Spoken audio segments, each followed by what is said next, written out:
साडे बुजुर्ग एक गल सुनाते हैं कि एक बंदे में एक औरत नाल ना मुहब्बत हो गई, नजायज़ मुहब्बत, और नजायज़ मुहब्बत जायज़ मुहब्बत च बदल रहा है। वो कहता कि मैं तेरे नाल शादी करना चाहता। अच्छी गल।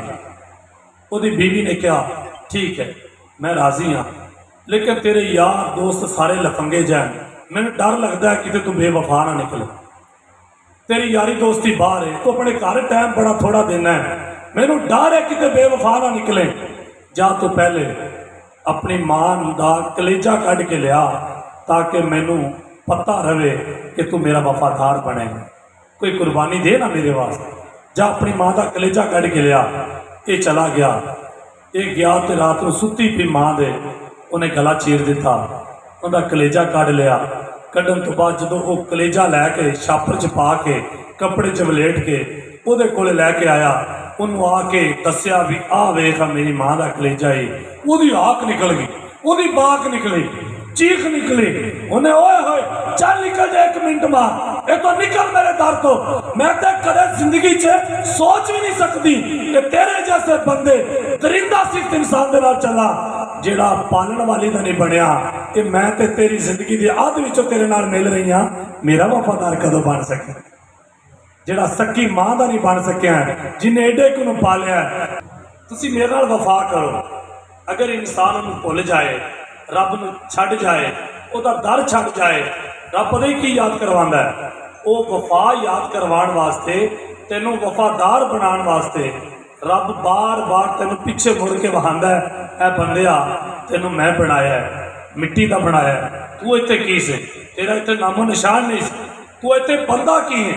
तेरा इत्थे कोई जिक्र करने वाला कोई नहीं। तेरी इत्थे नाम मैं बनवाया, तेन भेजा मैं, माँ बाप मैं दिते, रिश्तेदार मैं दिते, वालिदैन दे दिल विच मुहब्बतां मैं डालियां, ये सारिया तेरिया रौनकां मैं लाइया। जदों ये रौनकां विच वड़िया तो सारे नाल पहले मैनूं ही भुल गए, नहीं पिछा भुलिया ना। सेम इस तरह इस गल नूं आसानी नाल किवें तुहानूं समझ आएगी। ए जिहड़े वालिदैन बैठे हो, वडेरी उम्र के बैठे हो, जिन्हां दी अगों औलादां ने, तुसी मेरी गल नूं ताईद करके समझोगे कि जदों औलाद नूं पालीदा बड़ा मुश्किल होंदा है। ये चिड़ियां दे बोट होंदे ने, बड़े मुश्किल नाल सामने पैंदे ने। इन्हां नूं कोई नहीं पता जिहड़ा झोली विच भी मैं किवें आया, किवें पल रहा, किवें संभ रहा, कितने जतन किए जा रहे हैं, इनू किवें पढ़ाया जा रहा है, किवें लिखाया जा रहा है, किवें इहदे वास्ते वालदैन अपने आप दे कपड़े पुराने पा के ईद बकरीद आदि औलाद को नवे लैके दे रहे हैं, कितों कर्जा चुक के औलाद के शौक पूरे किए जा रहे हैं। अजे तक इन्होंने पता ही नहीं क्यों ये अजे उस शौर च पहुंचे नहीं, इन्होंने जिम्मेदारियां आईयां नहीं। आखिर तुसी इन्हों अच्छे कपड़े पहना के जो ये बच्चे बाहर निकलणगे, किसी ईवेंट से जाएंगे, शादी से जाएंगे, प्रोग्राम से जाएंगे, कितने खुशी गमी से जाएंगे, इन्हों के कपड़िया वेख के तो इन्हों के नवे यार बनणगे, नवे दोस्त बनणगे। तुसी जिहड़े इन्होंने ओहदे दवा रहे हो, पढ़ा लिखवा के खूबसूरती जिहड़ी दवा रहे हो, इहदे नाल की बनेगा? इन्हों के नवे यार बनणगे, लोग मुहब्बत करनगे।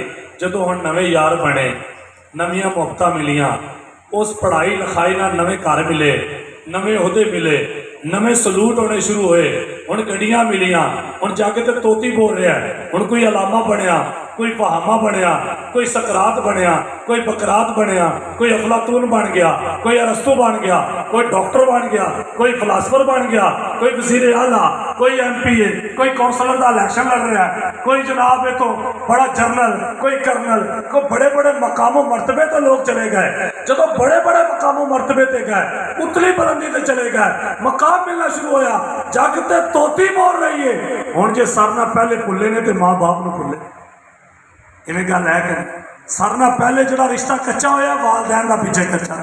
हुण 4 भरा ने, 4 दे विचों आंदा मेरे को तो मसरूफियत बड़ी है, बाहर डेरे ते आवाम बैठी रहिंदी, मेरा इंतजार करदी, मैनू काला ते काला वज रही, मैं तो फोन साइलेंट ते लाया या मेरे को टाइम नहीं दिता जा रहा। हुण की गल है? आंदा यार तू इवें कर, मैं तेनों 10,000 महीना दित्ती रखांगा, अम्मा नूं तू सांभ ले। यार अब्बे नूं तू लै लै। ਉਹਦਾ ਭਾਈ ਮੈਂ ਤੇ ਅਮਰੀਕਾ ਚੱਲਿਆ, ਮੇਰਾ ਤਾਂ ਵੀਜ਼ਾ ਅਮਰੀਕਾ ਦਾ ਲੱਗਿਆ ਹੈ, ਮੈਂ ਤੇ ਉੱਥੇ ਜਾ ਰਿਹਾ। ਉਹ ਆਂਦਾ ਭਾਈ ਮੈਂ ਆ ਮਿਹਨਤ ਮਜ਼ਦੂਰੀ ਵਾਲਾ ਬੰਦਾ, ਮੈਂ ਫਲਾ। ਹੁਣ ਜੇ ਮੁਸ਼ਕਿਲ ਆ ਰਹੀ ਹੈ ਨਾ, ਸਾਰੇ ਯਾਰਾਂ ਦੋਸਤਾਂ ਨਾਲ ਆਸਾਨੀ ਆ ਰਹੀ ਹੈ, ਮੁਸ਼ਕਿਲ ਮਾਂ ਬਾਪ ਨਾਲ ਆ ਰਹੀ। ਇੱਕ ਆਂਦਾ ਯਾਰ ਇਹਨਾਂ ਬੁੱਢੇ ਹੋ ਗਿਆ, ਬੋਲਦੇ ਬੜਾ, ਨਿੱਕੀ ਨਿੱਕੀ ਗੱਲ ਦੀ ਟੋਕ ਟੋਕ ਕਰਦੇ, ਨੌ ਆਵਾਜ਼ਾਰ ਹੁੰਦੀ ਹੈ, ਪੁੱਤਰ ਆਵਾਜ਼ਾਰ ਹੁੰਦੇ ਨੇ। ਇਹ ਬਾਬਾ ਜਦੋਂ ਖੰਗਦਾ ਨਾ, ਯਾ ਤੈਨੂੰ ਪਤਾ ਮੇਰੇ ਪੋਤਰੇ ਬੜੇ ਲਾਡਲੇ ਜਾਣ, ਇਹਦੇ ਪੋਤਰੇ ਬੜੇ ਲਾਡੇ ਜਾਣ। ਉਹ ਆਪਣੇ ਅੱਬਾ ਖੰਗਦਾ ਹੈ, ਬੱਚਿਆਂ ਤੇ ਬੜਾ ਅਸਰ ਪੈਂਦਾ ਹੈ। ਇਹ ਹੁਣ ਸਾਰਾ ਅਸਰ ਪੈ ਰਿਹਾ ਹੈ। ਮੇਰਾ ਪੁੱਤਰ ਜਦੋਂ ਤੂੰ ਐਡਾ ਗੁੱਸੇ, ਤੇਰੇ ਮਾਂ ਬਾਪ ਤੇ ਕੋਈ ਅਸਰ ਨਹੀਂ ਪਿਆ। ਜਦੋਂ ਤੂੰ ਵਿੱਚੇ ਪਿਸ਼ਾਬ ਕਰਦਾ ਸੀ, ਤੇਰੀ ਮਾਂ ਤੇ ਕੋਈ ਅਸਰ ਨਹੀਂ ਪਿਆ। ਤੈਨੂੰ ਜਦੋਂ ਜੰਮਿਆ, ਜਦੋਂ ਉਹਨਾਂ ਦਾ ਪੁਰਾਣੇ ਵਕਤਾਂ ਵਿੱਚ 50-60 ਹਜ਼ਾਰ ਰੁਪਇਆ ਲੱਗਿਆ, ਤੇਰੇ ਤੇ ਕੋਈ ਅਸਰ ਨਹੀਂ ਪਿਆ। ਅਸਲ ਚੀਜ਼ ਇਹ ਨਹੀਂ ਹੈ ਸੋਹਣਿਆ, ਜਿਹੜਾ ਮੈਂ ਟੋਪਕ ਛੇੜਿਆ, ਅਸਲ ਚੀਜ਼ ਉਹ ਹੈ। ਹਕੀਕਤ ਇਹ ਹੈ ਕਿ ਹਮੇਸ਼ਾ ਇਹ ਚੀਜ਼ਾਂ ਯਾਦ ਉਹ ਰੱਖਦਾ ਜਿਹੜਾ ਵਫਾਦਾਰ ਹੋਵੇ, ਜਿਹਦੇ ਖੂਨ 'ਚ ਵਫਾਦਾਰੀ ਹੋਵੇ।